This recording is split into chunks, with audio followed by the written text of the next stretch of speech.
Bismillahirrahmanirrahim. Assalamualaikum warahmatullahi wabarakatuh. Waalaikumsalam warahmatullahi wabarakatuh.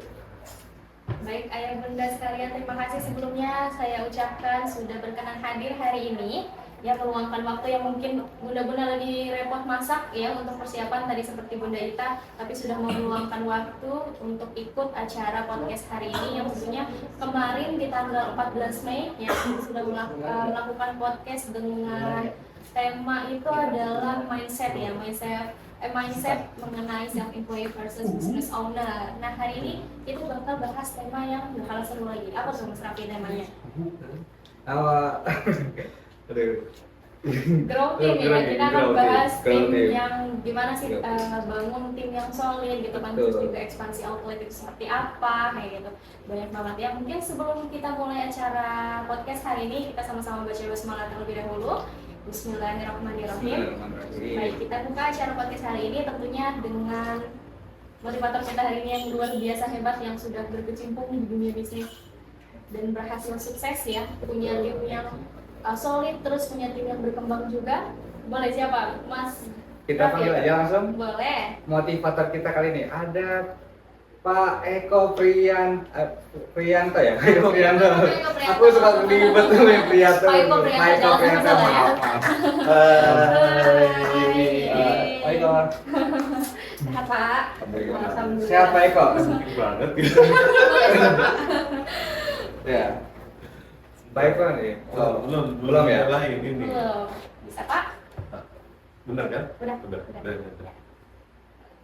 Oke, untuk bunda-bunda sekalian, sebelumnya nih kan kita sudah bahas mengenai mindset employee versus business owner ya, dimana kita harus punya mindset positif biar kita punya kemajuan gitu ya di usaha kita. Mungkin ayah bunda mau ada sharing dulu nih mengenai sudah diimplementasikan belum ya kemarin hasil dari podcast kita di tanggal 14 Mei lalu, sebelum kita masuk ke materi selanjutnya.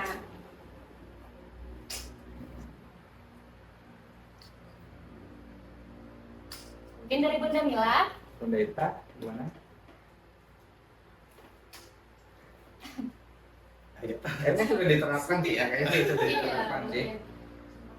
Kemungkinan sih. Terima kasih. Kemarin kan juga dilengkapi tabel ya Pak Eko ya. Iya. Tabel laporan proses ya. Iya betul. Jadi lebih kebayang lah untuk laporan kan biasanya lewat WA. Hanya memang kita mungkin ada penyesuaian, tapi memang belum dapet sih. Mau kita tinggal kerja tuh. Itu jadinya kalau di satu lembar itu kan jadi terlihat ya. Iya betul. Terima kasih banyak. Oke. Alhamdulillah. Semoga nanti hari ini dengan materi yang berbeda, semoga juga bisa diimplementasikan dengan baik ya nantinya, dan juga bermanfaat untuk teman-teman mitra sekalian. Mungkin Pak, sebelum kita masuk materi, mungkin ada yang baru bergabung hari ini, baik yang baru dari kemarin atau sama ya? Masih sama pesertanya? Ada Bunda Ita, Bunda Mila, Bunda Ina, Bunda Ina Naya, Bunda Siti. Oke, mungkin bisa langsung Pak. Kita dari teman-teman sekalian penasaran, dari saya juga sudah penasaran.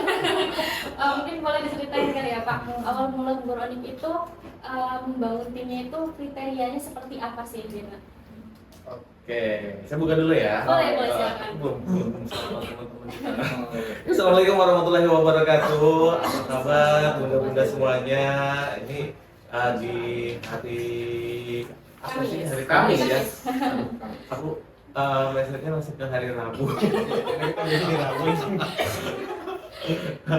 Ya, hari Kamis di suasana siang hari ini ada yang puasa juga ya, lumayan juga. Kalau puasa dengerin orang ngomong itu biasanya ngantuk ya, masya Allah gitu. Tapi ini luar biasa bunda-bunda yang ada di sini menyediakan waktu untuk sama-sama belajar ya. Saya juga masih belajar, tapi saya juga mungkin karena pengalaman di Buronik lebih duluan, jadi saya mau sharing aja ke ayah bunda semuanya ya. Nah, kemarin itu udah mengenai mindset, kemudian operasional juga. Tadi saya dengar kalau Bunda Mila ya itu udah mulai dipraktekin, ada beberapa hal yang memang mau disesuaikan gitu ya. Ini nanti memang perlu penyesuaian. Nah, Selanjutnya di hari ini saya mungkin akan berbicara mengenai membangun tim ya, membangun tim, kemudian membangun apa bisnis plan kedepannya, groundnya mau kayak gimana, pertumbuhannya kayak gimana. Nah, saya ingin cerita ya, sebelum membangun tim itu dulu saya itu membuat sebuah alur bisnis proses. Nah, alur bisnis prosesnya itu seperti apa sih? Coba mungkin ada slide-nya, Mas. Slide-nya yang bisnis proses. Nah, itu saya buat dulu di awal-awal tahun 2008 bisnis prosesnya, Mas. Nah, itu bisa dibesarkan sedikit. Oke. Nah, ini alurnya sebenarnya bisnis proses itu dari mulai misalkan yang pertama itu manajer produksi gitu ya. Ini sudah saya buat dari 2018. Manajer produksi itu tugasnya apa? Melakukan schedule, rencana produksi yang mau diproduksi hari besok itu apa aja gitu kan. Kemudian dikasihlah ke bagian gudang. Di bagian gudang itu ngecek rencana produksinya itu apa saja, resepnya apa saja, kemudian bahan bakunya apa saja. Makanya itu tugasnya bagian gudang untuk melakukan supply chain gitu atau menyiapkan bahan baku. Kalau dirasa komplit semuanya, bagian gudang itu melakukan pengiriman ke bagian produksi. Kemudian kalau nggak komplit maka bagian gudang harus melakukan processing atau melakukan order. Nah, kemudian bagian produksi melakukan produksi, lanjut di bagian delivery melakukan packing.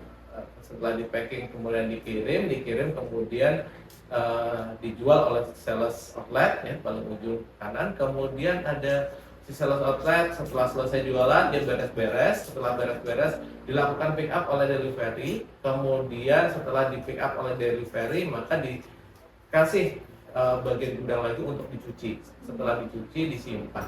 Nah, ini saya buat alurnya seperti ini.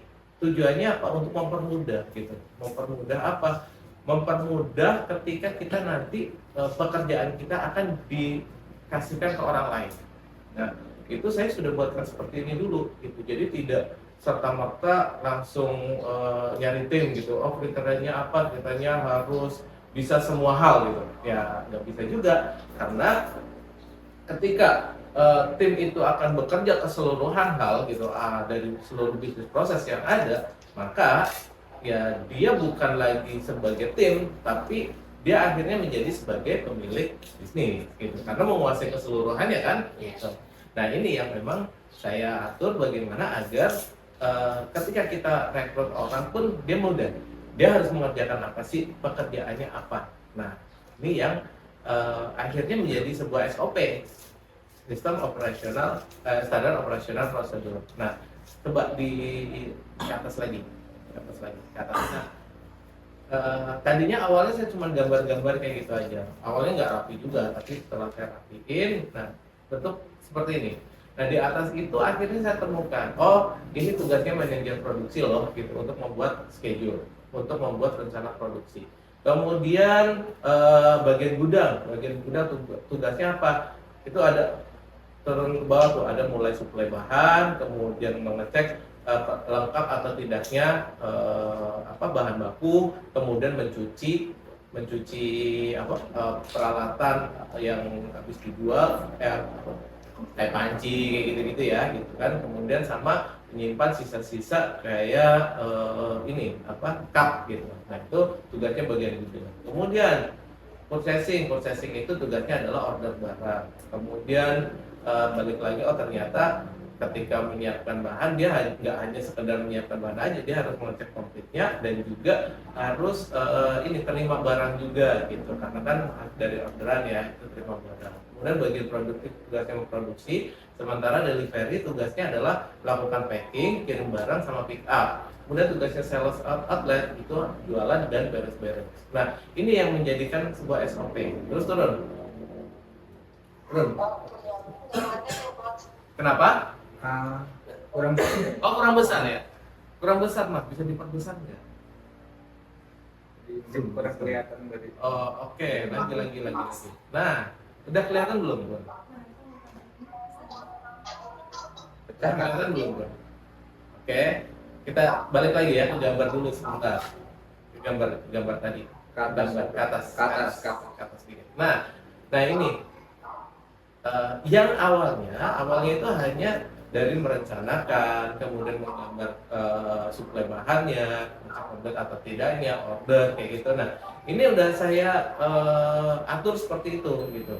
Padahal yang melakukan siapa? Yang melakukan itu awalnya ya memang kita sendiri, saya sendiri sama istri gitu. Tapi saat itu saya sudah mulai melakukan hal merencanakan ini nantinya menjadi tugas siapa gitu. Nah, makanya itu sudah menjadi bagian dari SOP.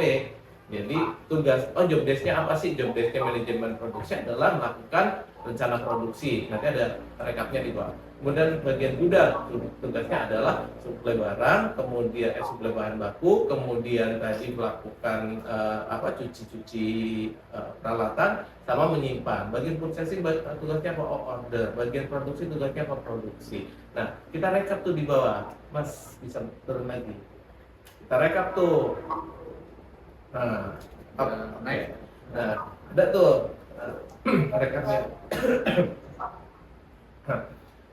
Ada schedule produksi, kemudian bagian gudang siapkan bahan, cuci, simpan, bagian purchasing supply sama order, kemudian bagian melakukan produksi, bagian delivery melakukan packing, kirim sama pick up. Nah, itu semuanya sudah saya rekap. Nah, kemudian ketika kita mau rekrut orang, ya, ketika kita mau rekrut karyawan, kita tulis itu syaratnya apa sih gitu. Yang kayak misalkan tadi contoh manajer produksi gitu ya, manajer produksi. Syaratnya dia harus bisa baca data gitu kan. Minimal kayaknya orang yang bisa bikin perencanaan paling nggak D3 deh gitu, D3 atau ya minimal SMA gitu kan.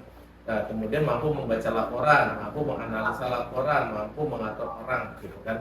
Nah, itu yang menjadi syaratnya gitu. Nah, nanti ketika kita mau mencari manajer produksi itu syarat-syaratnya kayak gini loh gitu kan, orangnya kayak gini, yang mampu baca laporan apa kayak gitu. Nah, kemudian bagian gudang, bagian gudang ternyata kalau cuma nyiapin bahan, kemudian cuci-cuci sama simpen, cukuplah minimal SMP gitu kan. Yang penting dia teliti sama catatan gitu, karena waktu itu bagi-bagi cup kayak gitu itu butuh orang yang teliti ngitung gitu. Dan waktu itu kan belum ada administrasi ya, belum bersifat administratif, jadi ya masih lulusan SMP udah cukup gitu. Kemudian bagian purchasing, itu ternyata dia bikin PO gitu kan, ya berarti ini harus minimal SMA, dia bisa komputer, bisa negosiasi harga, komunikatif, punya motor gitu kan. Kemudian mobile gitu, mobil tuh orangnya mau kesana sini lah gitu kan, buat nyari orderan, nyari barang gitu, kalau misalkan stok lagi kosong. Nah, itu saya cari syaratnya seperti itu. Kemudian bagian produksi, dia minimal SMP gitu, cukup gitu kan. Tapi yang penting dia bisa baca laporan rencana produksi yang dibuat oleh si manajer produksi tadi.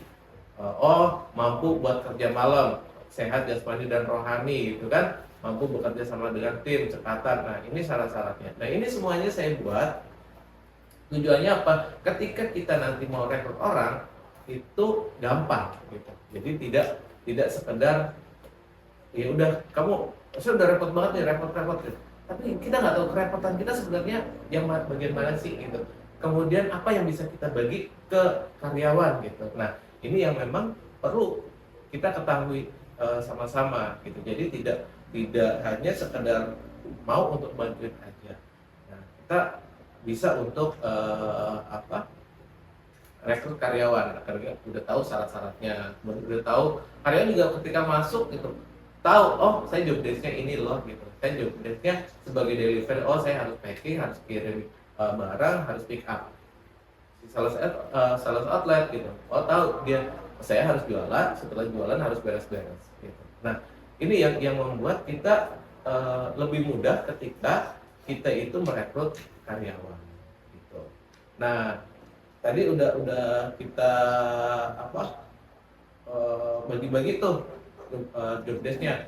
Ternyata kita kan kalau langsung rekrut segitu kan banyak banget ya gitu kan. Ya nggak harus rekrut semuanya gitu. Tapi bisa satu orang itu mengerjakan dua bagian, misal gitu. Mana hilang? Hilang mas.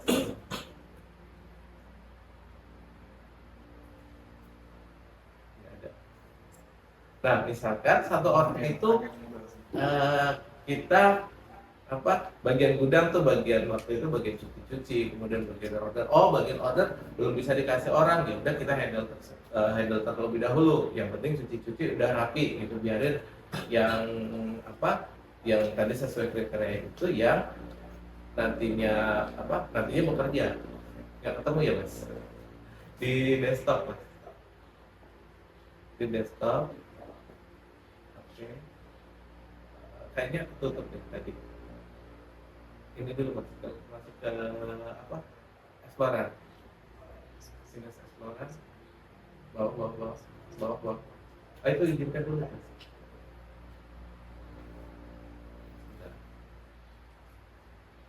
Ya, pertama, itu masuk ke Explorer. Business process, oke. Yang pertama, bukan.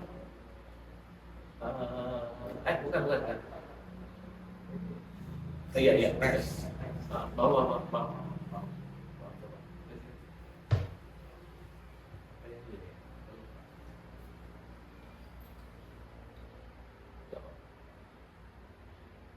Yang tadi. yang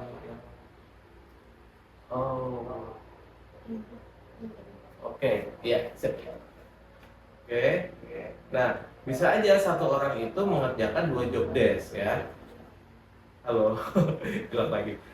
Bisa aja satu orang tuh mengerjakan 2 job desk. Misalkan yang tadi ya suplai barang dengan suplai barang masih kita pegang, kemudian bagian produksi, ternyata bagian produksi itu dia masih mampu untuk ngirim barang gitu kan. Ya udah, nanti bagian produksi ikut ngirim barang. Tapi kalau enggak, ya sudah produksi, handle produksi aja. Nah, dulu itu awal-awal saya tuh bingung gitu. Kalau rekrut orang produksi, saya pernah rekrut orang produksi itu bawa dari kampung, dari Purwokerto gitu ya, dari Purwokerto untuk tinggal di tempat kita, ya untuk tinggal di tempat kita, kemudian bantu produksi dari awal sampai akhir gitu kan.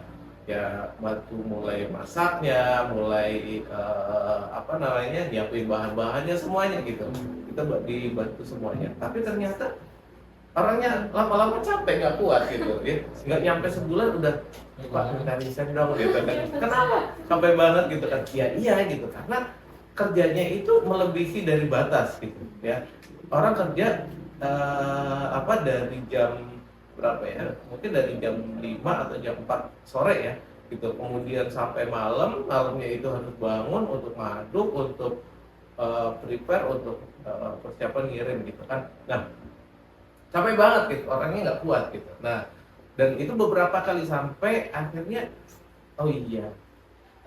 kenapa kita nggak dibuat 2 shift aja gitu. Nah, akhirnya kan kita mulai tuh 2 shift gitu. 2 shift, jadi yang shift 1 untuk produksinya itu mulainya dari jam 3, kemudian shift 2-nya itu mulai jam kalau nggak setengah 11 lah ya, 3, 4, 5, 6, 7, 8, 9, 10. Jam 3 sore? Iya, jam 3 sore.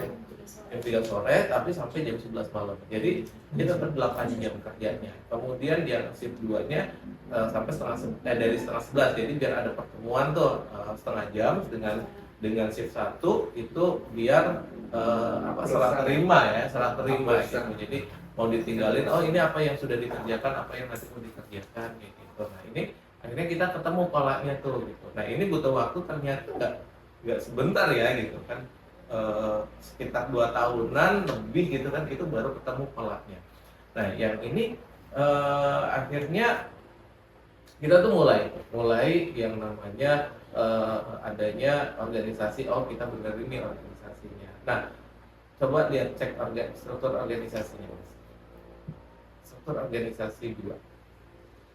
Nah, oke, klik. Nah, nih. Nah, ini struktur organisasi pertama yang saya buat gitu. Nah, mungkin saat itu saya diketawain gitu ya. Bukan mungkin lagi, diketawain sama teman-teman. Lah, orang jualan bubur aja bikin struktur organisasi ya gitu kan, ngapain gitu kan, aneh banget sih gitu kan.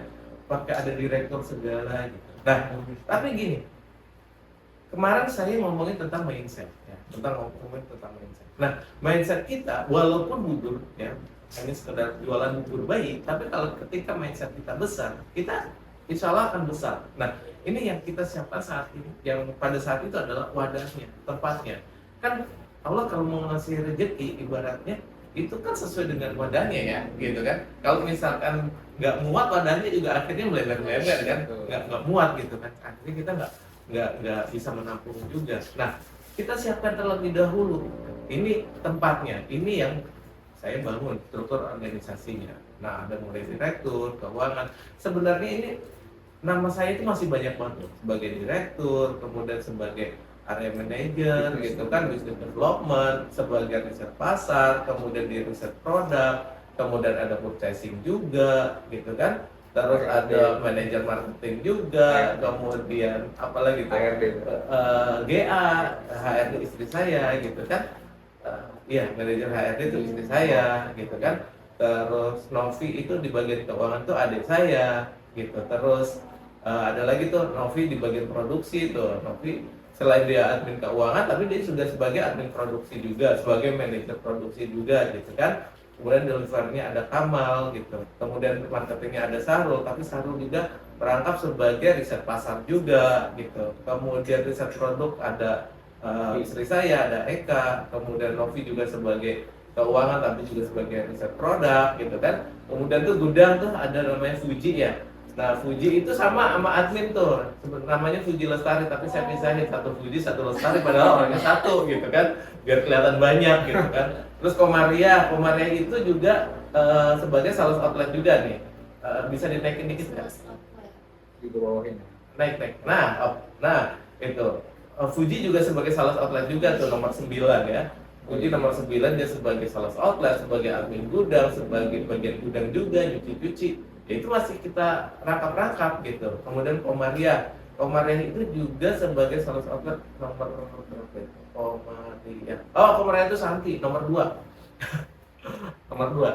Nah, sekarang masih ada tuh gitu orangnya gitu. Masih ada di Onyx 1, di bagian gudang Onyx 1. Nah, itu Santi sama Komaria itu sama satu orang gitu. Nah, ini yang tapi tahu gitu pekerjaannya apa gitu, jadi tidak hanya sekedar direkrut bagian gudang, membantu bagian gudang aja gitu, tapi dia kita tugaskan di dua jabatan, satu sebagai sales outlet, satu sebagai bagian gudang. Kemudian Fuji ini sebagai sales outlet juga, sebagai admin juga, sebagai bagian gudang juga gitu kan, 3 juga gitu. Nah, ini bertahap yang nantinya kita mana sih yang bisa kita lepas terlebih dahulu gitu. Kalau kita udah mulai kerepotan, ternyata ketika misalkan kita uji nih gitu kan,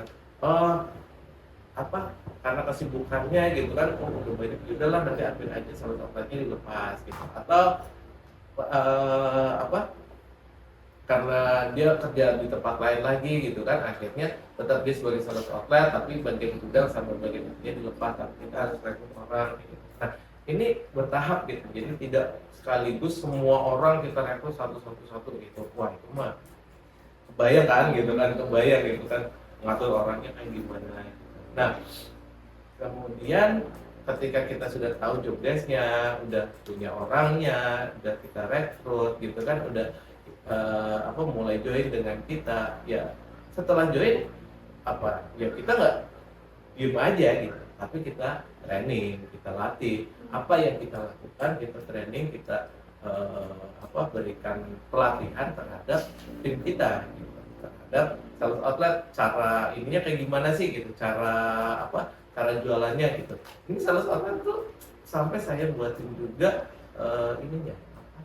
SOP-nya gitu, SOP-nya, cara jualannya tuh kayak gimana gitu kan. Itu saya catat. Kenapa saya catat? Karena nggak selamanya saya harus ngajarin terus gitu kan. Ketika waktu sudah cukup lama dan kitanya juga harus mengurusi banyak hal gitu kan, dengan hal-hal lain, dengan pengembangan yang lainnya. Nah, SOP itu yang artinya ada tim lain yang akan mengerjakan. Atau kita mulai ada supervisor gitu kan kalau di sini kan belum ada tuh tahun 2018, 30 Januari 2018 itu belum ada supervisor gitu. Jadi semuanya kita yang ngajarin gitu. Kemudian sebagai manajer marketing ya saat itu ya saya yang melakukan training gitu kan, yang ngajarin kalau ada orang baru jualan tuh kayak gimana sih gitu kan. Terjun langsung gitu, benar-benar terjun langsung sampai kita nungguin sampai nyapa orangnya kayak gimana gitu kan. Kemudian sampai kalau habis kayak gimana, kalau kurang kayak gimana, ya itu kita ajarin. Sampai nyusunnya pun posisi lancinya di mana, lapnya di mana, tisunya di mana, plastiknya di mana, cupnya di mana, itu kita ajarin ya. Tujuannya agar mempermudah si sales outlet itu melakukan pekerjaan gitu. Itu semuanya kita lakukan hal seperti itu kan. Gitu. Perjalanan yang luar biasa panjang ya. Prosesnya lumayan ya panjang. Lumayan. Jadi nggak serta merta ya. Saya butuh orang, ya udah langsung direkrut. Enggak gitu kan. Tapi kalau sales outlet ya, karena saat itu kan kita awal kita bikin seperti ini itu kita awalnya udah punya 5 outlet. Nah, udah ada 5 outlet itu lumayan sih agak sedikit susah untuk kontrolnya ya gitu. Nah, mulailah kepikiran gitu. Sedikit kita Eko aku mau tanya. Kan ketika kita mulai bisnis mulai grow up nih, kan pasti perlu anggota tambahan lagi kan, perlu anggota baru. Dalam pemilihan anggota itu lebih penting soft skill atau attitude, Pak Eko? Oke. Lebih penting mana itu dan kenapa? Siap. Banyak anaknya. Oke ya. Jadi gini, yang namanya soft skill itu bisa diasah. Ya. Soft skill itu bisa diasah, bisa dipelajari, bisa di-upgrade. Orang nggak bisa, kemudian pengen biar bisa, ya tinggal di training, ya tinggal dilakukan training gitu. Kemudian kalau orang yang yang tadinya benar-benar nol, nggak ngerti apa-apa gitu kan, asal dia mau belajar, ya kita kasih kasih pelatihan. Ya itu lebih mudah gitu. Terus kalau orangnya nggak bisa gitu kan, ya kita ajarin sampai bisa gitu. Nah, artinya kita masih berikan kesempatan gitu kalau untuk hal yang berhubungan dengan soft skill gitu. Tapi ketika berhubungan dengan attitude gitu kan, karena attitude itu biat ya, yang agak sulit nih untuk merubahnya. Kecuali kalau dengan kesadaran sendiri mungkin dia bisa. Tapi kalau secara paksa gitu kan, kita akan sulit untuk merubah. Makanya ketika kita memilih karyawan itu lebih memilih kepada bagaimana sih attitude gitu, baik buruknya kayak gimana gitu kan. Kemudian dia sebagai orang yang toksik apa enggak nih gitu kan, kita kasih training terlebih dahulu nih, training terlebih dahulu gitu, biar gimana sih gitu, biar nggak toksik gitu kan. Kita ada pengajian juga gitu. Kemudian kita juga ada evaluasi juga. Nah, ini yang membuat kita itu mengendalikan karyawan ya, tidak hanya mereka sekedar bekerja, tapi mereka punya hati gitu. Punya hati kan, aneh bentuknya gini ya, dari hati doang gitu. Tahu nggak gitu. Tahu nih. Dari hati sebenarnya gitu kan, keinginan saya gitu kan, Onik itu ya benar-benar dari hati gitu.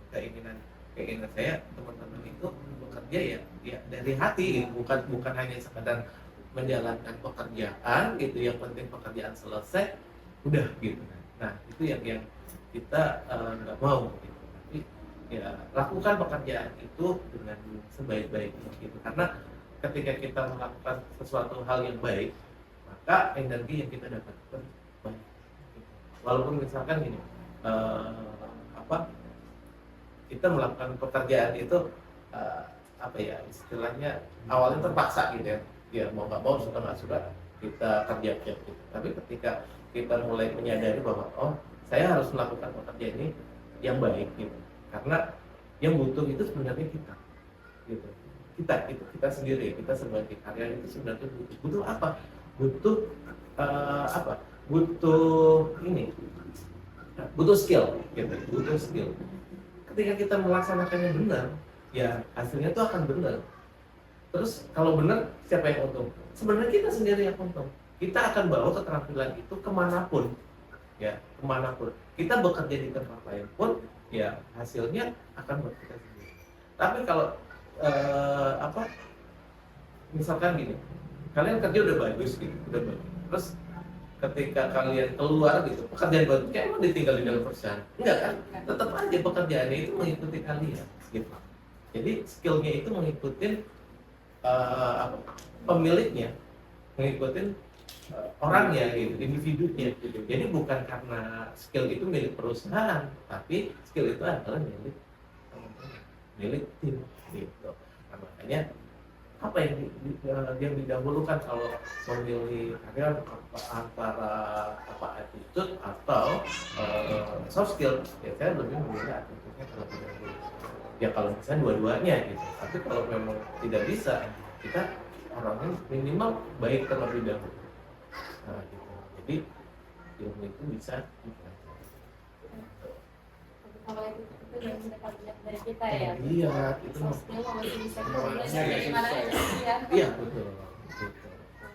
Target kan dibentuknya udah bertahun-tahun kan, udah lama ya. Lumayan berat juga kalau kita tiba-tiba mau berubah gitu. Oh kamu harus gini. Ya kamu suka gitu kan. Kalau enggak gitu kan. Dia juga berantem juga gitu kan. Beda ini ya. Gitu.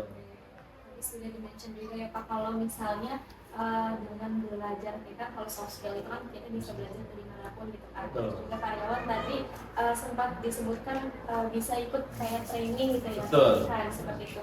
Nah, kira-kira pelatihan untuk karyawan ini fokusnya kemana Pak? Kalau untuk kita belajar, mungkin baru kan kita terjun gitu kan di barang gitu kan, di tim itu gitu. Oke. Fokusnya kemana Pak kalau di pelatihan? Jadi gini, biasanya kalau pelatihan awal ya gitu kan kita fokusin ke sales outlet terlebih dahulu nih ya. Sales outlet, dia harus dilatih apa sih? Yang pertama harus ini dulu produk gitu ya, product knowledge ya. Jadi sebagai sebagai yang orang yang berhubungan langsung dengan customer, dia memang harus benar-benar tahu terlebih dahulu product knowledge kita. Jadi dia nggak mungkin nggak mungkin jualan kalau dia nggak tahu produk knowledge kita. Bubur onik itu apa sih gitu kan, kemudian seperti apa sih, kemudian masa simpannya kayak gimana, kemudian terbuatnya dari bahan apa, kemudian variannya apa saja. Nah itu product knowledge ya, product knowledge. Nah kemudian ketika dia sudah tahu product knowledge-nya gitu kan, bagaimana cara melayani customer-nya ya, itu penting banget nih, cara melayani customer. Ada gitu kan yang melayani customer itu ya udah nunggu diem aja gitu kan, ada gitu kan. Kemudian ada juga orang yang melayani sambil nunggu gitu kan, dia sambil baca atau sambil apa gitu kan, artinya ada sesuatu yang bisa dikerjakan. Kemudian ada juga melayani customer udah datang, customernya masih cuek gitu kan, lalu ditanya dulu atau diem duduk aja gitu kan, sambil duduk layani sambil duduk, ya nggak pantas gitu, sesuatu yang memang tidak sesuai maka kita perbaiki. Nah pelayanan terhadap customer itu penting banget gitu, karena ujung tombak kita ujung tombak kita adalah di pelayanan kayak gitu. Pelayanan sebagus apapun produk yang kita miliki, kalau pelayanannya buruk, orang juga nggak mau memilih gitu. Tapi biarpun produknya buruk, tapi ketika pelayanannya baik, orang akan memilih. Mungkin banyak sekali nih gitu kan orang yang sebenarnya produknya nggak bagus-bagus amat sih, tapi kenapa dia memilih produk itu sih gitu. Sering banget kan ya gitu kan. Ternyata apa? Pelayanan. Dia menyapa customer, dia menyapa dengan sebutan ayah bunda gitu kan, ada ucapan terima kasih, ada ucapan minta tolong, ada menyapanya kayak gimana, diajak ngobrol. Nah ini dibentuk kedekatan hati antara pelanggan dengan kita, gitu, dengan si sales outlet. Nah ini yang menyebabkan hubungan emosionalnya terus terjaga. Nah ini yang perlu kita latih juga. Makanya kan ada nih outlet, kok kenapa sih ada yang bagus, ada yang jelek gitu kan. Kita coba cek terlebih dahulu sales outletnya kayak gimana sih, ramah nggak? Kalau nggak ramah artinya kita coba gitu kan untuk ajarin bagaimana biar ramah gitu kan. Kemudian kalau misalkan orang yang jutek, coba kita tentu gimana biar nggak jutek. Kalau susah banget diperbaiki ya sudahlah gitu kan, kita nggak bisa paksakan, itu udah karakternya, mau nggak mau harus kita ganti gitu. Nah ini yang perlu teman-teman di tim di teman-teman mitra harus pahami juga gitu. Oh saya nanti nyari orangnya susah gitu kan. Alhamdulillah gitu kan, saya berpengalaman cukup lama ya gitu. Awal-awal memang buat nyari satu aja susah gitu, tapi ketika sudah ada gitu, alhamdulillah sih ada aja gitu, ada aja yang mau ngelamar, bisa ada referensi dari siapa gitu kan. Nah kita penting banget nih yang namanya jaringan. Jadi yang membangun jaringan itu siapa? Kita gitu. Kita harus banyak berhubungan dengan orang-orang di sekitar kita, berhubungan dengan RT RW, dengan posyandu, puskesmas, apa semuanya gitu kan. Yang menjalin hubungan adalah kita gitu, pemiliknya gitu. Tapi yang melaksanakan pekerjaan itu karyawan. Biasanya kalau kita hubungannya baik dengan karyawan, dengan instansi pun gitu, mereka juga akan saling membantu kita. Untuk apa? Ya untuk misalkan tadi kita butuh karyawan, mereka juga akan membantu siapa sih saudaranya, atau temannya, atau tetangganya, atau siapa gitu yang biasanya akan membantu. Nah ini yang biasanya kita akan lakukan. Nah itu untuk yang berhubungan dengan hal-hal teknis ya gitu kan, teknis penjualan gitu kan. Kemudian apalagi sih training terhadap bagaimana meningkatkan omset juga gitu kan. Kemudian bagaimana melakukan cross selling ataupun upselling kayak gitu kan, itu juga perlu diajarkan gitu ke tim seller. Kemudian emang yang diajarin tim sales dokter juga gitu terhadap semua tim, terhadap tim admin gitu, kita juga mengadakan training juga. Kemudian terhadap tim produksi ada training juga, cara produksi yang baik kayak gimana gitu kan. Kemudian tim admin kita ajarkan juga tentang attitude juga seperti apa. Kemudian ada pengajian juga, itu sebagai salah satu sumber training juga. Kemudian bagaimana membangun hubungan antar karyawan juga gitu, biar karyawan juga tidak pada berantem masing-masing gitu, belum-belukan gitu. Kita ajarkan hal-hal kayak gitu. Nah ini bentuk training, bentuk pelatihan yang memang kita jadikan budaya kita. Nah ini kita ada budaya yang saat ini kita sudah buat gitu ya, bertahap sih ya, nggak langsung jadi ya budaya itu gitu. Tapi hal-hal yang memang sudah menurut kita baik dan tidak merugikan orang lain, kenapa enggak? It's Komunikasi juga penting ya Pak ya. penting banget. Apalagi kalau kita pengen punya tim yang memang ya tadi kompak gitu kan ya, gitu. nggak ada dendam sama lain gitu. Iya. Kalau saya berdendam banget tim saya. Nggak diajak nonton. Nanti dibahas.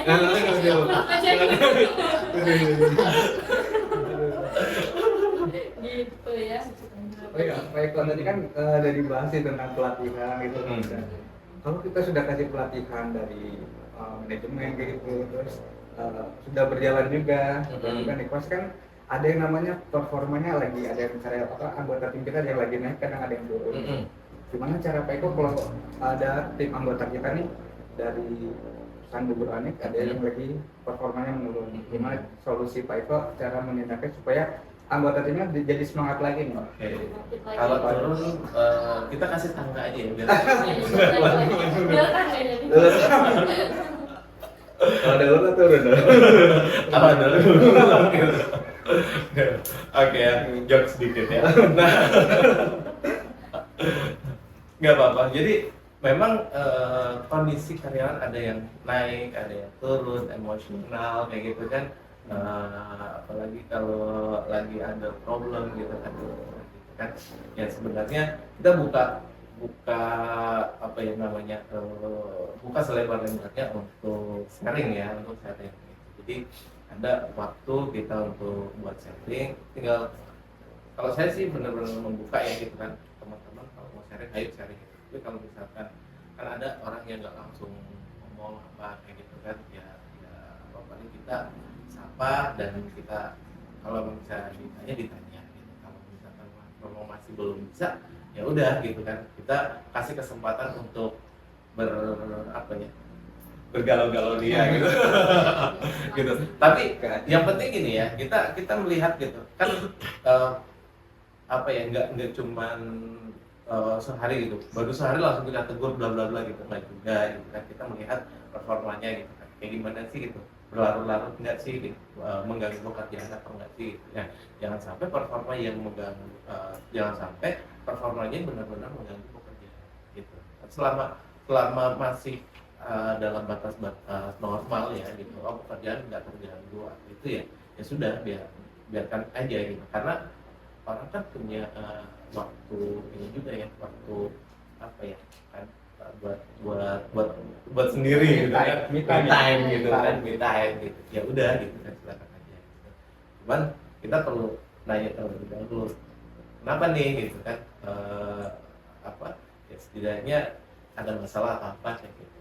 Kalau butuh waktu khusus ya kita panggil dalam waktu khusus, tidak di depan teman-temannya atau kita panggil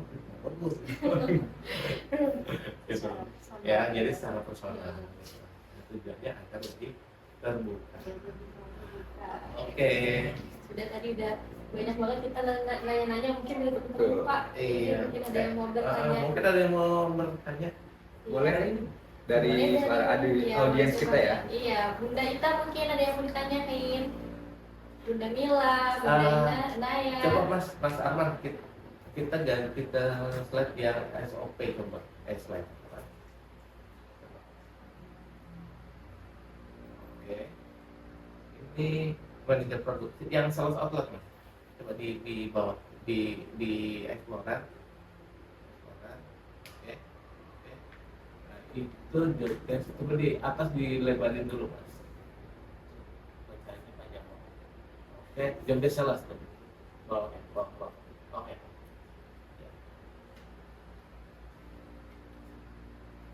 Oke, bisa diperbesar dikit. Oke, lagi ya. lebih besar lagi, diperbesar lagi. Nah, tuh.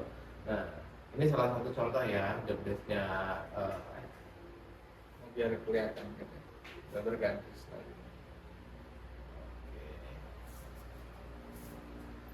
Oke. Iya. Nah, oke. Nah ini salah satu job desk-nya sales outlet. Nah itu, jadi persiapannya jam berapa sih gitu kan? Persiapan, oh ternyata sales outlet itu harus ada di lokasi jam 5.30, rakit booth yang sudah disediakan. Kemudian diperbesar lagi bisa nggak?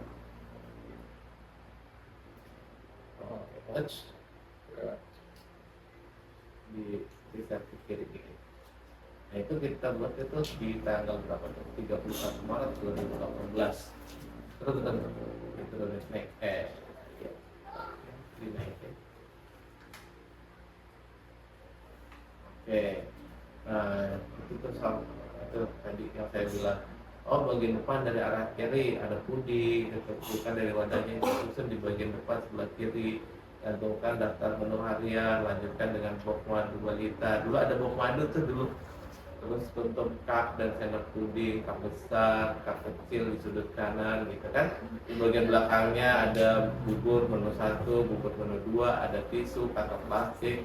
Bersihkan air dari tutup panci menggunakan tisu, bersihkan centang menggunakan tisu. Buka form laporan penjualan, cek uang kembalian, cup, puding, sop, nasi tip yang diterima, kemudian cuci tangan. Nah, baik seperti itu. Tuh kalimat sapaannya juga, bubur oniknya silahkan bunda gitu kan. Itu Oh iya. itu saya buatin tuh. Nah setelah selesai kalimatnya apa? Terima kasih telah memberi bubur onik. Gitu kan. Ini ada ucapan terima kasih dan salamnya terlebih dahulu. Nah, ini ya saya buatkan. Nah syarat-syaratnya tuh tidak merokok, penampilan rapi, sudah mandi, baju disetrika gitu kan, menggunakan seragam, mendapat ada ketentuannya tuh, kita buatkan seragam kan, jadi itu sudah jadi ketentuan. Nah ini ya, nah ini contoh preparasi gitu, contoh untuk persiapan buka outlet ya. Nah di coba sebelahnya SLS tab SOP SLS 1B, klik. Nah ini lagi. Nah turunin. Oh ini prosedurnya. Sebelahnya kalau SOP SLS 002. Oke, ya. Oh iya, ini saat sales outlet terima uang penjualan gitu kan, menerima uang penjualan apa saja sih yang dijual, harga produknya berapa, orang yang bayarnya gitu kan, jumlah uang yang diserahkan, uang kembalian yang diberikan, ini harus dicek juga gitu. Nah ini ada pengecekan kayak gini. Itu prosedurnya coba diturunin mas. Oke. Oh iya.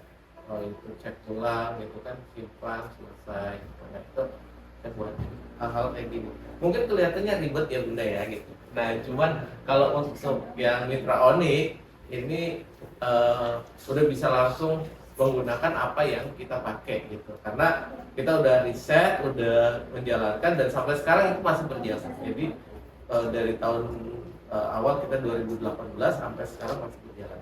Hanya bedanya kalau dulu masih manual, sekarang sudah menggunakan menggunakan aplikasi. Kita kalau masalah aplikasi nanti ketemu di edisi selanjutnya, gitu ya.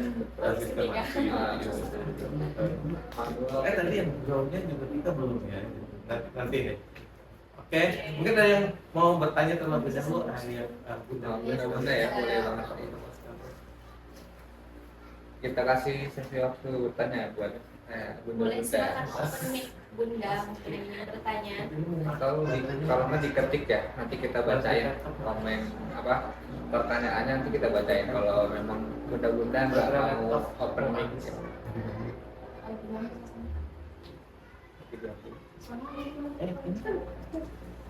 Ini kalau ini dicabut mati. Oh, Mati nggak sih Pak? maksudnya Yang ini ini itu punya udah aku sambil colok. bisa belum nyambung.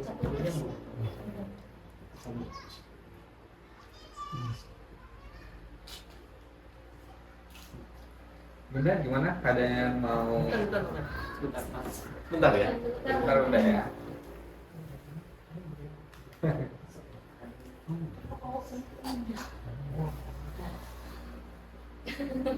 Ya Allah. Oke. Laptopnya mau mati, ternyata nggak ada yang tahu.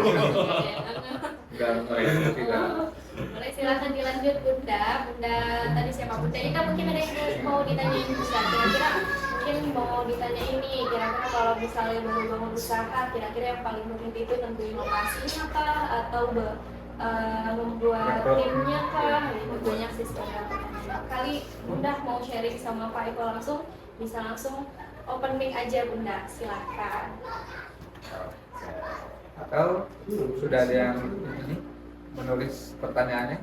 Boleh lewat Bisa kita bantu, juga. kita bantu bacakan. Nanti lihat saya di stop share-nya dulu nggak apa-apa.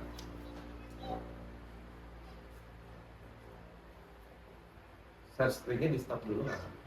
Mungkin takutnya ada yang mau bertanya. Nabila silakan Bunda. Oh, mohon maaf tadi slide-nya tidak tampil, Pak. Oh, slide-nya nggak tampil. Mungkin bisa dikasih dari sini Pak, biar ada pertanyaan. Oh, boleh. Oh yang pertama. Yang mana Yang yang pertama ya, 1357. Oh itu 1357. yang tadi udah. Oh, yang Sama pertama. juga. Oke. Siap. Mungkin dari Bunda Siti Fatimah ada yang mau ditanyakan Bunda, silahkan. Bunda Mila. Gak apa-apa ya, santai aja. Sharing-sharing nih, mumpung ada Pak Eko di sini, bebas nanya apa aja. Boleh nih, terkait cara kita cari anggotanya gimana gitu. Bisa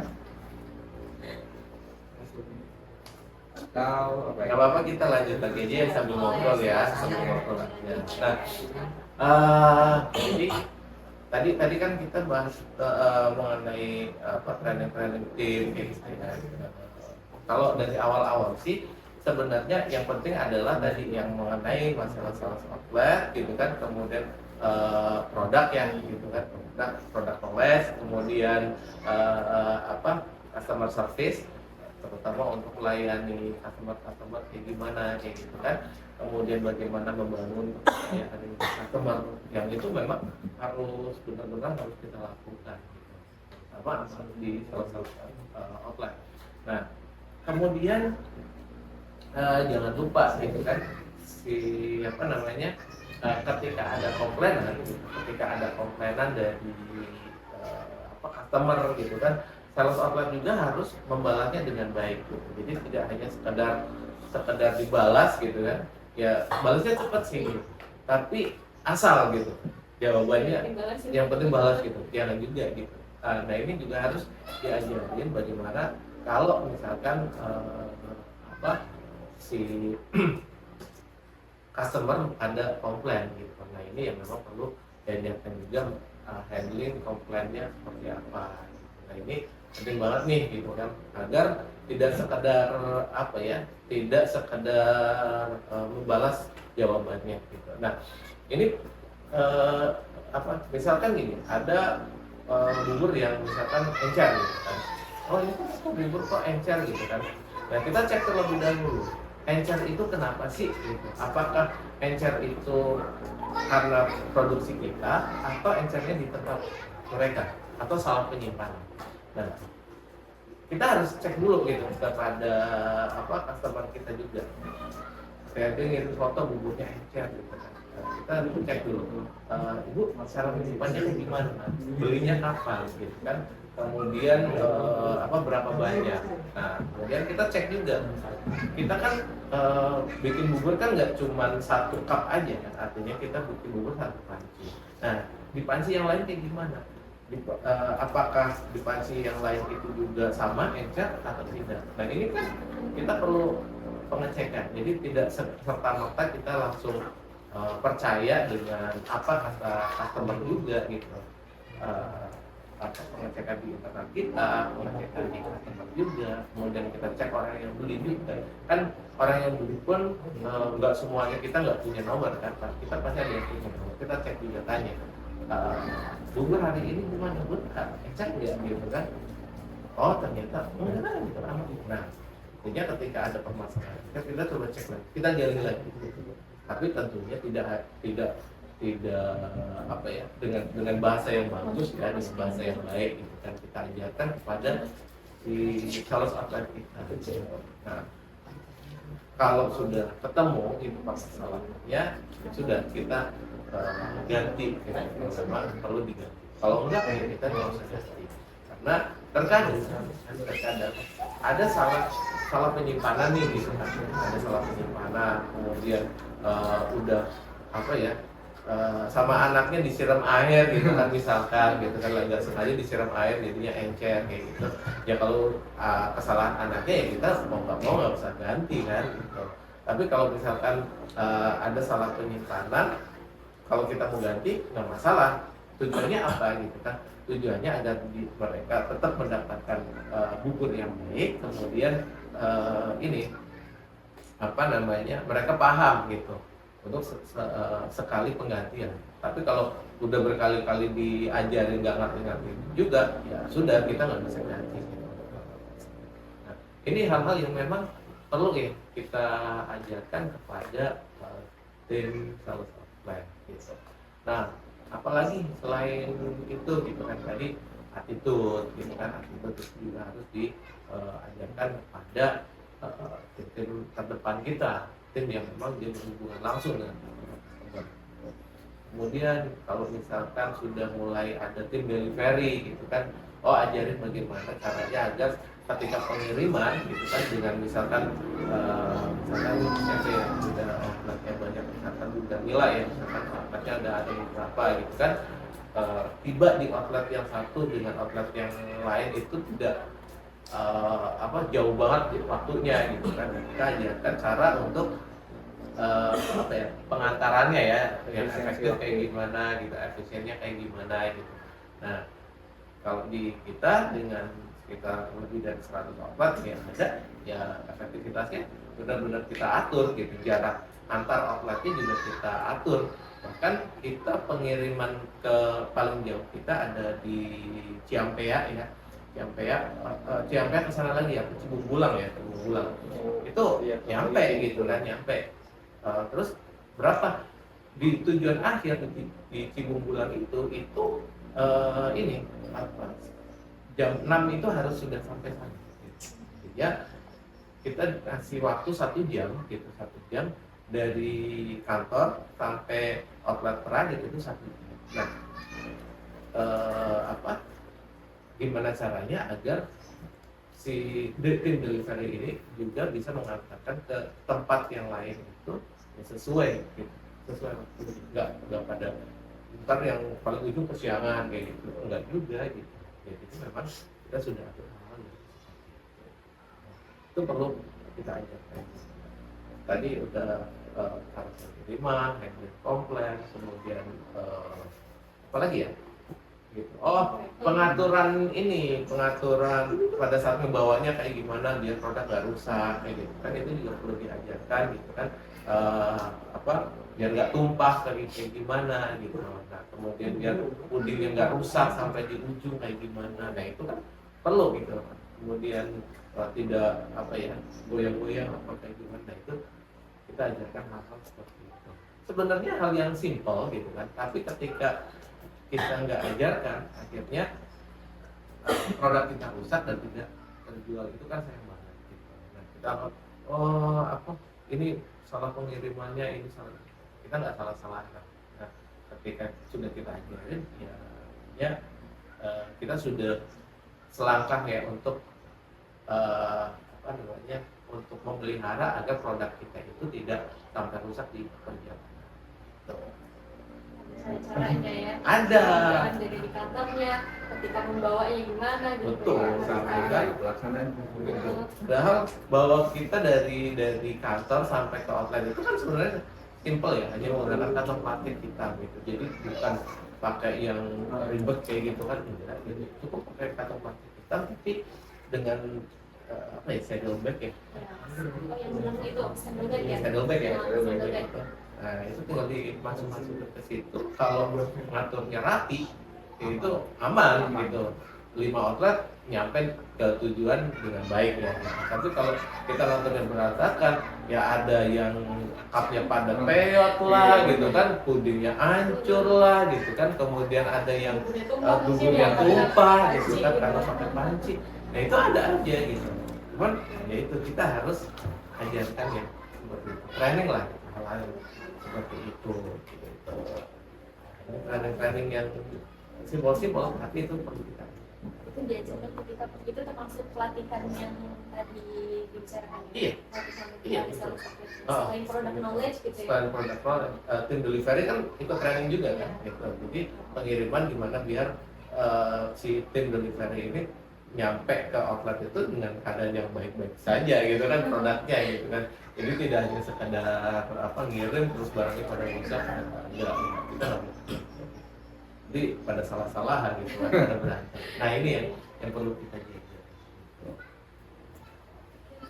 Tadi mengenai omongan kita ngobrol tentang grow plan nih Pak. Oke.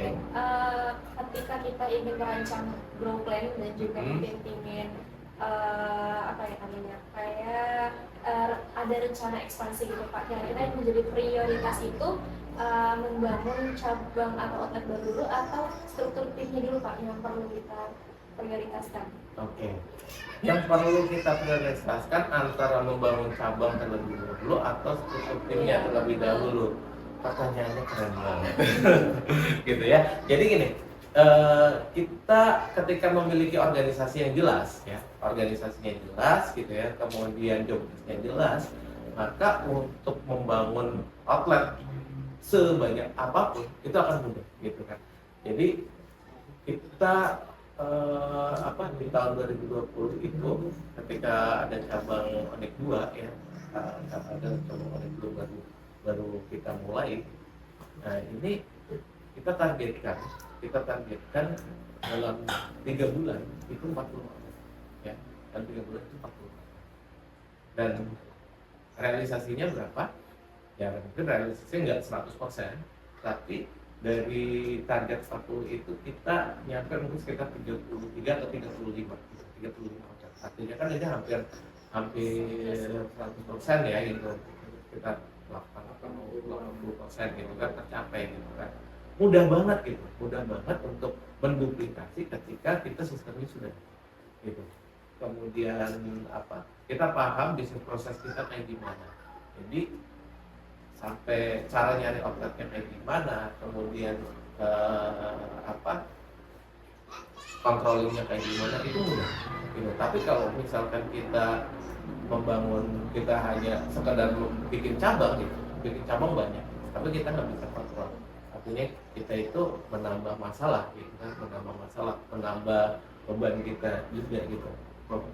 Dan berat beban hidup dalam hidup ya gitu ya. Ya itu lebih berat banget gitu dibanding kita membangun membangun apa. Maka yang saya utamakan pertama itu ya adalah membangun sistem terlebih dahulu. Setelah membangun sistem, baru kita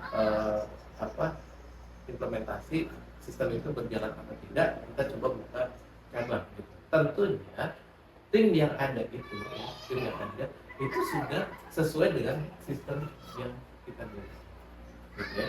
Job desk-nya sudah ada, SOP-nya sudah ada, kemudian orang kerjaannya dari apa mau ngapain juga sudah ada. Itu akan lebih mudah gitu kan, dibanding kalau kita ya udah kita develop orangnya dulu nih gitu kan, kita ajarin dulu orangnya udah banyak, kemudian kita baru buka outlet atau udah keburu biayanya banyak gitu kan ya. Enggak, kita kan pengen gitu kan pertumbuhan omset dengan pertumbuhan tim itu ya harus sejalan gitu. Karena ketika bisnis sudah mulai tumbuh itu yang masalah yang terakhir adalah masalah SDM gitu. Jadi terkadang bisnis tumbuhnya lebih cepat gitu dibanding SDM yang ada di dalamnya gitu. Maka kita sebagai pemilik bisnis itu ya harus terus belajar gitu. Harus banyak belajar belajar baik yang gratis atau yang berbayar gitu.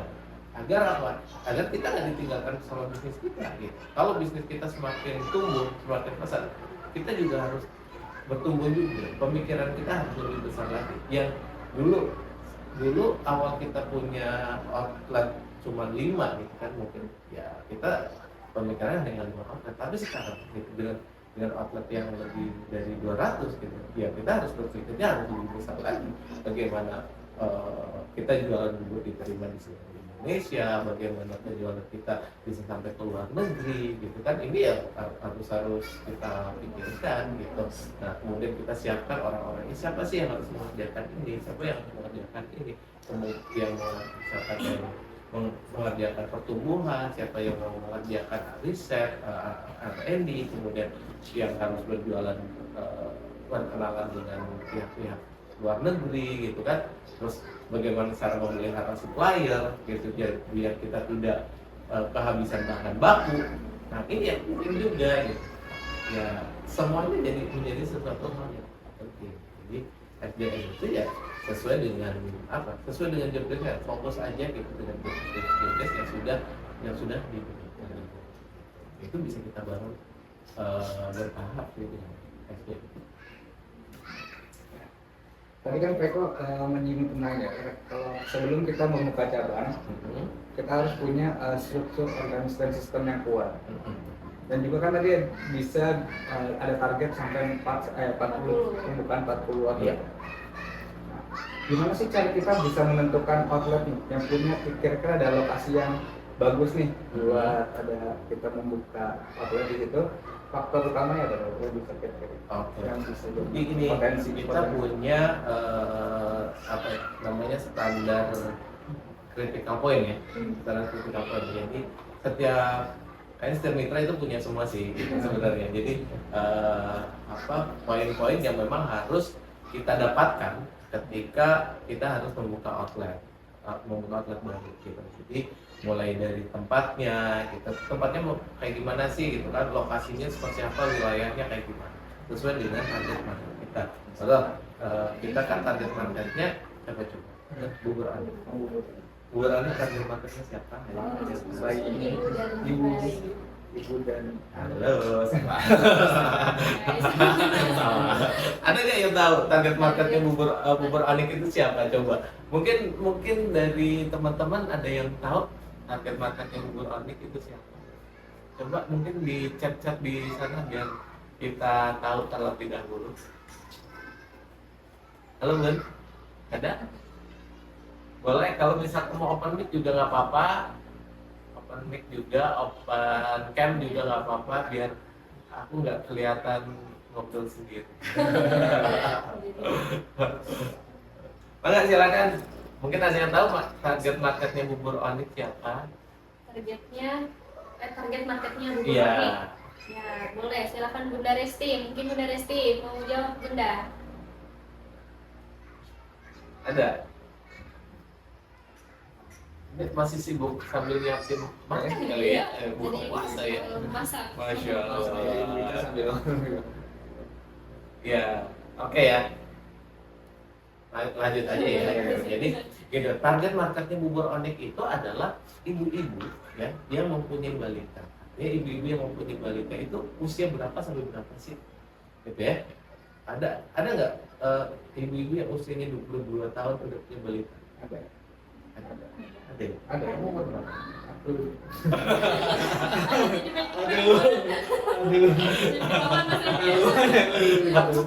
Kamu udah punya balita belum? Aku belum. Oh, belum. Itu bukan market ya. Ini sana. Oh gitu ya. Oh, kamu masih 16 kali ya? Ya, jadi seperti itu. Kita tahu target marketnya. Bubur Anik itu adalah ibu-ibu yang berusia mungkin sekitar 22 tahun sampai mungkin sekitar 35 atau maksimal mungkin sekitar 40 tahun. Kalau udah di atas 40 tahun biasanya sudah nggak punya balita lagi. Tapi yang sekitar 35 atau maksimal 40. Nah, dengan target market tersebut itu biasanya ada di mana?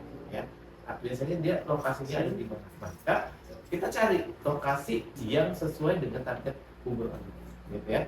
Jadi sesuai dengan target market produk kita. Gitu. Jadi kalau targetnya ibu-ibu usianya segitu, ya kita cari. Oh, dia tinggalnya di mana? Nah, ini ibarat kata sarang semut gitu ya, sarang semut ya. Ya, dia sarangnya adanya di mana nih gitu, sarangnya ada di mana. Jadi yang pertama itu kita cari gitu, tempat tinggalnya di mana. Yang kedua, tempat aktivitasnya gitu. Jadi kemana sih semut itu biasanya pergi gitu. Di mana kita cari gula-gula itu ya, gula gitu. Tujuannya kan biasanya nyari gula ya. Kita mendekati gula kalau mau buka outlet di situ. Ketiga, di mana biasanya orang yang dilewati oleh si semut gitu. Artinya jalan semutnya itu lewatnya mana aja sih. Nah, itu kita buka outlet di situ. Jadi salah satu kriterianya pertama itu, jadi sarang semut, tujuan semut sama jalan semut gitu kan. Kita mainan semut. Gitu, itu salah satunya. Kemudian faktor pengungkitnya produknya itu apa gitu kan. Kemudian biasanya yang kegiatannya yang agak ramai itu biasanya apa yang disukai sama target market kita, yang disukai sama ibu-ibu usia segitu itu biasanya apa gitu, apakah pasar kah gitu kan, dekat-dekat sayuran, dekat orang jualan kue gitu kan, kemudian ada apalagi sekolah gitu kan, tujuannya biasanya kan sekolah atau itu juga bisa gitu kan, sekolah-sekolah TK, SD gitu mungkin ada, kita juga ada yang outlet yang dekat dengan sekolah itu. Nah selain itu gitu kan, kita harus cek juga cara tempatnya kayak gimana. Oh harus bersih karena kita jualan makanan. Kemudian syaratnya lagi, oh biar nggak kehujanan kayak gimana, apakah harus ada payung atau harus ada kanopi di itunya gitu, di outletnya gitu. Kemudian selain kebersihan, kemudian sewa tempatnya kayak gimana gitu kan. Nggak mungkin kita taruh boot begitu saja, ditinggal pergi bootnya hilang gitu kan. Nah itu yang perlu gitu, jadi kita harus sewa tempat bukti apa demi keamanan gitu. Nah ini yang perlu agar teman-teman kita itu juga bisa untuk mencari outlet-outletnya seperti itu. Makanya ketika kita sudah tahu dan poinnya kita catat, kita akan mudah mendelegasikan, cari dong outlet yang seperti ini gitu, tempat yang seperti ini. Nah itu kepada tim kita nanti akan mudah untuk membantu kita mencarikan tempat atau outlet itu salah sekian ya, salah sekian gitu. Nggak salah sih, maksudnya yang benernya gitu. Nah ini juga bisa dilakukan oleh produk lain, jadi bisa sesuai lah gitu kan, disesuaikan dengan produk yang kita miliki. Berarti untuk menentukan kita buka outlet baru itu kita lihat targetnya kita dulu ya. Tuh. Jadi kita nggak asal-asal buka, ada perumahan gitu kan, kita perumahan baru kita langsung buka gitu kan. Ya kita cek dulu orangnya banyak nggak gitu, orangnya ada nggak gitu, tentang perumahan baru. Ternyata baru banyak banget, baru dibikin gitu, belum dijual gitu kan. Kemudian ada perumahan besar gitu kan, perumahan besar banyak kan lantai 2 gitu kan, kemudian kita buka di situ, nggak ada beli, padahal perumahannya besar gitu, banyak orang-orang muda. Ya kita cek lagi, mereka itu golongan misalkan menengah ke atas, artinya mereka nggak biasa dengan jajanan di pinggir jalan kan, maka kita nggak usah buka di situ gitu. Kita buka ya di golongan orang-orang yang menengah, lebih menengah lagi. Kalau ke bawah banget juga enggak gitu, karena kalau ke bawah banget biasanya mereka juga cukup dengan bubur ayam yang 1000 dan banyak gitu kan. Nah itu kita harus cek juga. Oke.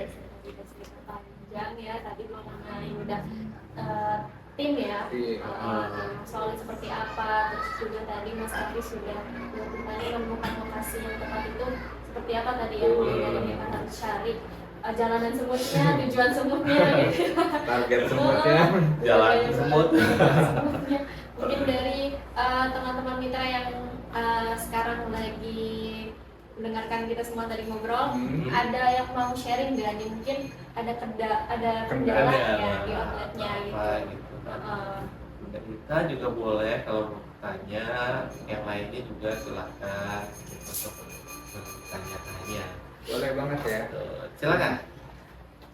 Biar interaktif aja, santai. Biar nggak ngantuk loh. Ini yang ngomong nanti bakalan ngantuk. Nggak ada yang nanya. Bunda Ita itu mau. Bunda Ita. Boleh di open lagi.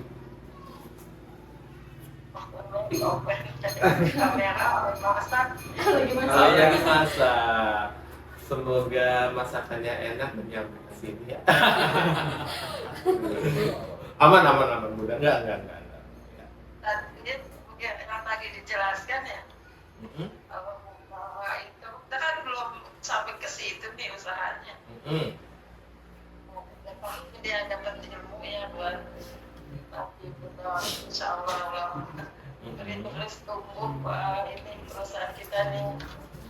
Nah, terus kalau kita kadang sebenarnya buat itu yang paling kita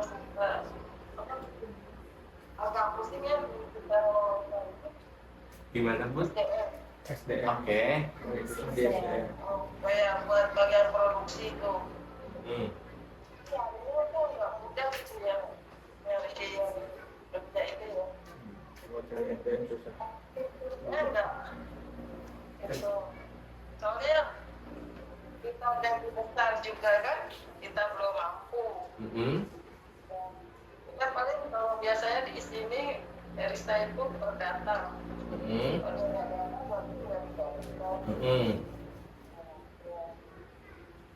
Tapi kadang sering ada pada konten kayak gitu. Karena kita terapkan waktu itu, dia nggak mau.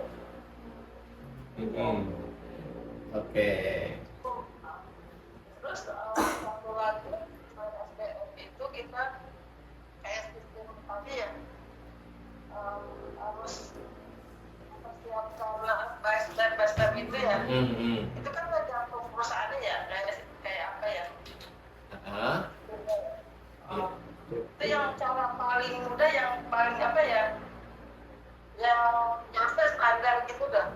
Biar bisa pakai pola itu ke semua usaha gitu. Oke. Sederhana banget tuh buat perawatan. Oke. Paham ya. Jadi Oh, terima terima kasih. kasih. oh iya sama-sama. Oke. Apakah dengan model bisnisnya itu tadi apa sih namanya, alur bisnisnya gitu kan, bisnis prosesnya itu di semua bisnis bisa diterapkan. Masing-masing bisnis berbeda-beda Bun gitu. Jadi masing-masing usaha gitu kan. Kalau Bubur Onek insya Allah sama semua gitu, karena kan kita sudah pakai gitu dan itu bisa implemented gitu. Tapi untuk model dengan bisnis yang berbeda, itu model bisnisnya juga akan berbeda lagi gitu. Karena kan kayak kita masaknya kan harus malam gitu kan, masak harus malam, kemudian pagi harus distribusi. Sedangkan kalau tadi Bu Daita itu kan produknya tadi adalah keripik ya gitu ya. Jadi kalau misalkan keripik kan mungkin masaknya malam-malam, kemudian besok pagi untuk dijual kan, artinya ini saja sudah berbeda dengan produk yang berbeda. Makanya kita harus mengenali terlebih dahulu nih model bisnis kita itu kayak gimana.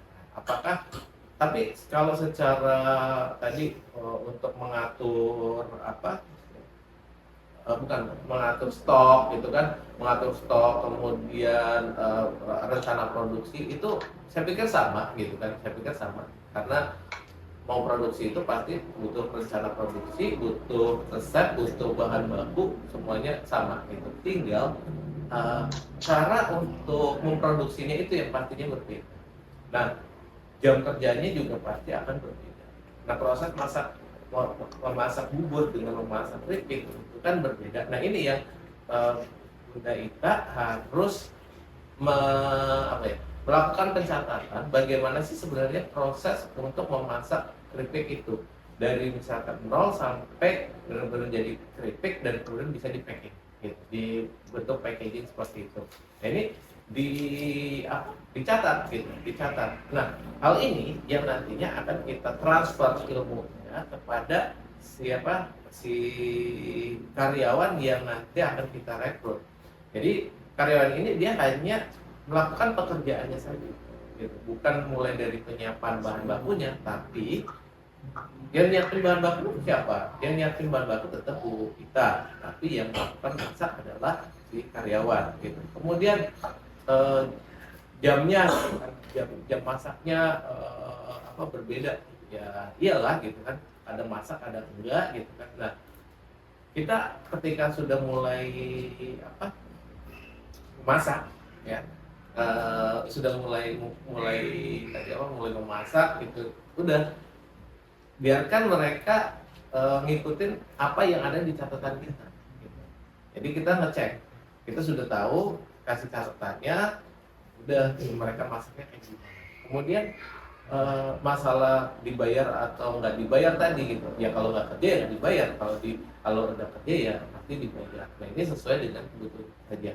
Tugas kita adalah bagaimana mereka itu bisa bekerja setiap hari, produksi setiap hari Artinya kan penjualan kita juga harus diperbanyak, target kita juga harus diperbanyak, kemudian kita juga harus perginya harus lebih jauh lagi gitu, lebih jauh lagi untuk mengenalkan produk kita agar produk kita terserap di konsumen gitu, di customer, ya karyawan kita bisa bekerja setiap hari. Nah itu jadi tugas kita adalah memperbanyak omset gitu. Nah ini yang membuat kita juga bisa bertumbuh terus. Oke, cukup ya Bunda Ita ya. Jadi nggak semua apa yang ada di kita itu semua bisa plek dipakai oleh bisnis orang lain, nggak bisa. Kita harus belajar itu terlebih dahulu. Yang tahu bisnisnya adalah ya kita sendiri sebagai pemiliknya. Oke ya, baik. Ada lagi nih yang nanya. Tadi ada yang nanya? Oh. Terima kasih Bunda Oke, Ita. makasih ya. Terima kasih Bunda Ita. Terima kasih juga. Mungkin dari Bunda Resti nih, gimana outlet barunya nih Bunda Resti? Boleh dong di-sharing?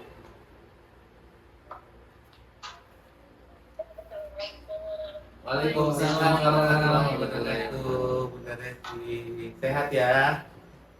Sehat, Alhamdulillah. Ya, oh kalau untuk yang baru ini yang belum terlalu ramai dan kurus stabil, kadang sepi, ramai. Tapi yang kemarin kita buka itu yang opening di Jatisari yang pertama ada peningkatan.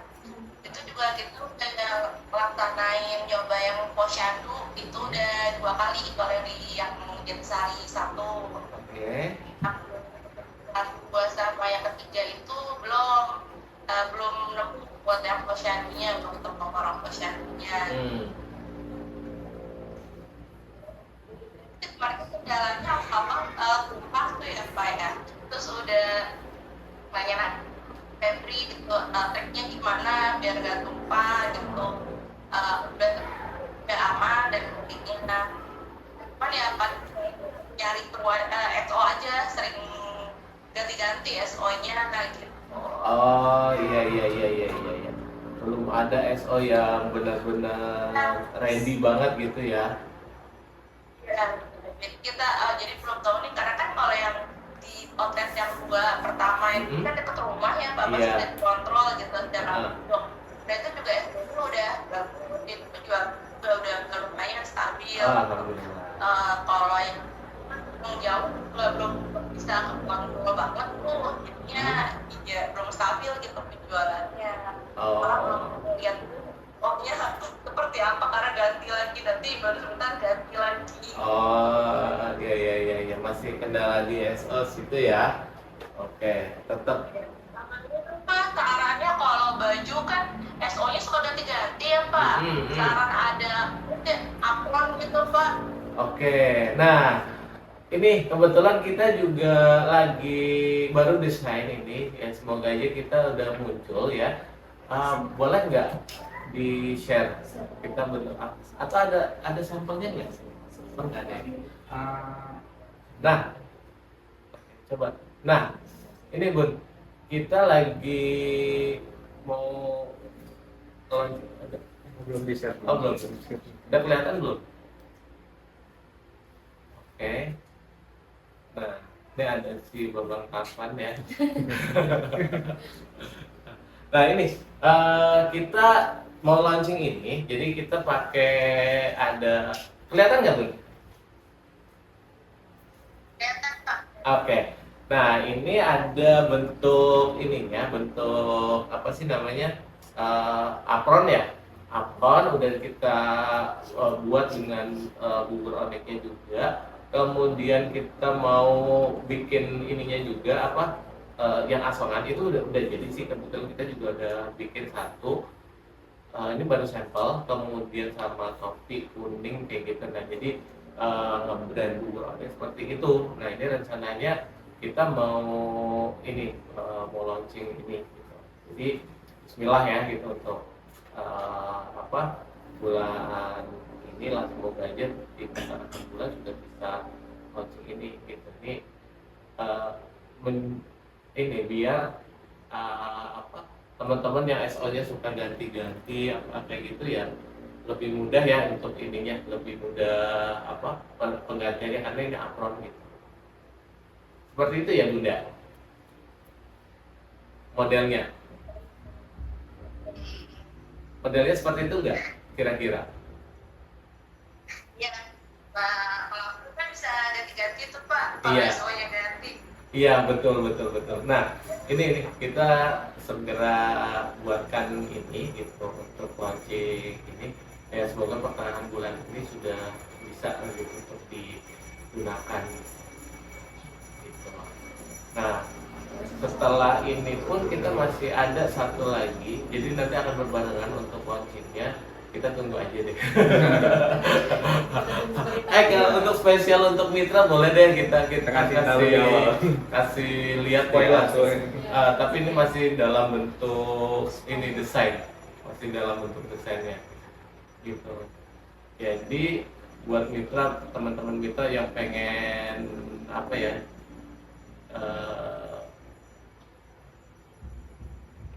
bukan mas di desktop terus oke. Nah di atas bisnis proses lama atas, oke. Nah kemudian ada gambar di situ Onyx Wheels. Express dulu. Enggak, Express tadi. Express tadi. Onyx Wheels. Oke, coba. Ya.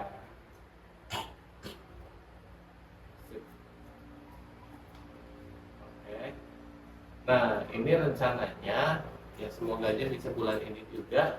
Kita lagi bikin Onyx seperti ini nih, Onyx Wheels gitu. Jadi sepeda roda 3 seperti ini, ada boxnya di belakang gitu. Jadi memudahkan teman-teman mitra yang pengen jualan keliling atau car free day itu lebih mudah gitu. Seperti ini sih rencananya. Bismillah, semoga aja bisa selesai dibuat di tahun ini. Di bulan ini. Di bulan ini. Ini model apa ya? Nah, kalau house kan itu biasanya itunya di depan ya gerobaknya. Nah, kalau ini di belakang gitu, biar kalau yang jualan ibu-ibu juga lebih mudah dan lebih enteng gitu, nggak gampang justru. Kan kemarin house itu banyak banget yang justru ke kali. Keberatan depan. Ini Bun, jadi kita ada beberapa inovasi tadi. Kalau yang tadi gas belum mana tadi? Geser dulu.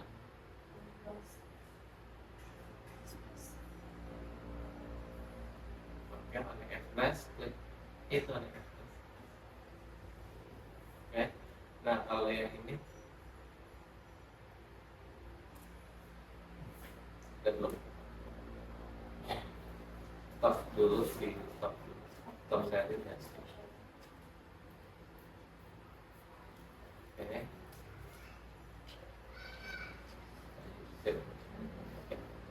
Nah ini yang ketika kita jualan di keramaian gitu ya, jualan di keramaian kita bisa langsung mendatangi gitu. Karena kemarin ketika saya melakukan survei gitu di beberapa tempat keramaian, contoh di Stadion Pakansari, kemudian di alun-alun alun-alun Bogor gitu, alun-alun Bogor itu ternyata banyak orang-orang itu mereka membawa balita, kemudian balitanya itu ya bingung mau kasih makan apa gitu. Ada yang mereka kasih makan Milna kayak gitu aja gitu kan. Nah kita pengen gitu nawarin produk itu ya dengan branding kita, dengan produk bubur itu. Jadi Bismillah ya, semoga aja dengan adanya branding ini orang makin percaya dengan produk Bubur Oke. Lebih dekat lagi ke konsumen. Itu sih Bun. Makasih ya Bun Resti. Boleh kalau nanti ada mau tanya-tanya.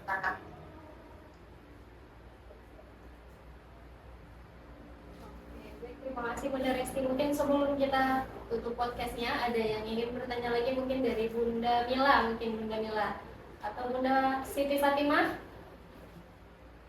mau sharing lagi nih terkait kondisi di outletnya seperti apa gitu. Mungkin butuh saran dari Pak Eko gitu. Mumpung ada Pak Eko di sini nggak apa-apa, kita tanya aja. Kak Anwar. Pak Raka Anwar gitu ya. Ini Kakak Anwar. Kakak Anwar, boleh bertanya Kakak Anwar? Kita ada yang lainnya nggak tuh ya? Yang tertutup Tempat lainnya. Tempat lainnya. Ada siapa aja? Ada Bunda siapa? Bunda Ina. Bunda Inaya, apa kabar Bunda Inaya? Boleh kalau ada hal-hal yang pengen ditanyakan silakan aja. Bunda Inaya, kemudian siapa lagi? Bunda Mila. Oke.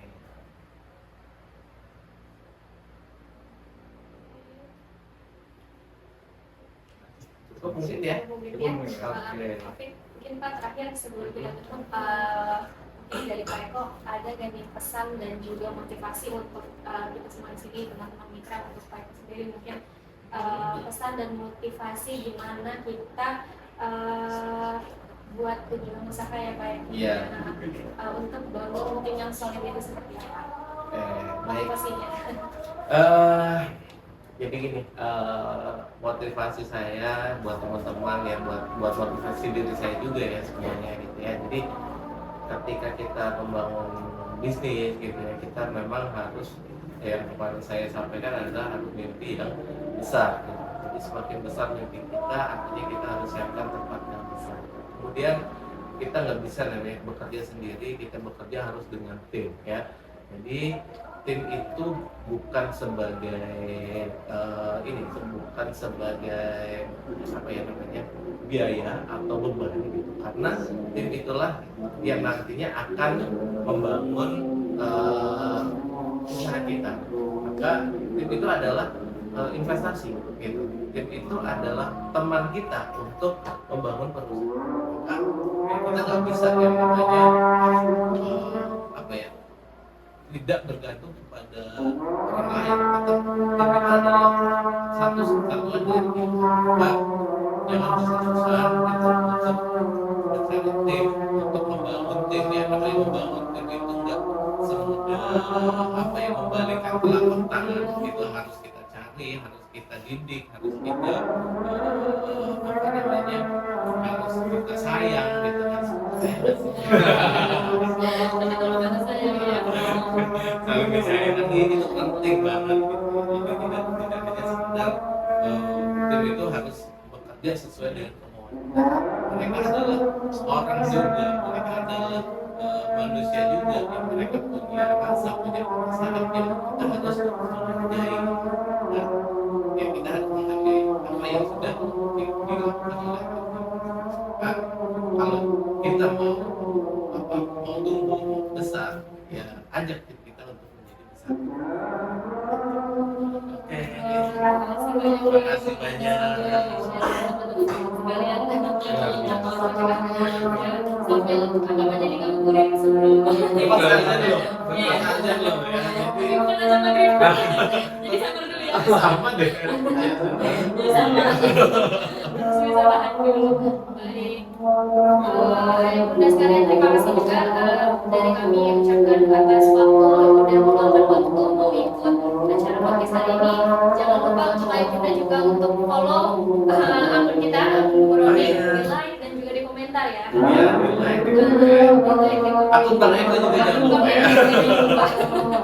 Iya betul, di kolom Akun IG-nya Bang Eko, Iya, Boroni Prima. gitu ya. Hitmakers gitu. Hitmakers. Boleh banget ya Hitmakers. Hitmakers. Oke, makasih banyak ya semua. maaf jika ada kata yang tidak berkenan. Kurang lebihnya mohon maaf. Assalamualaikum warahmatullahi wabarakatuh.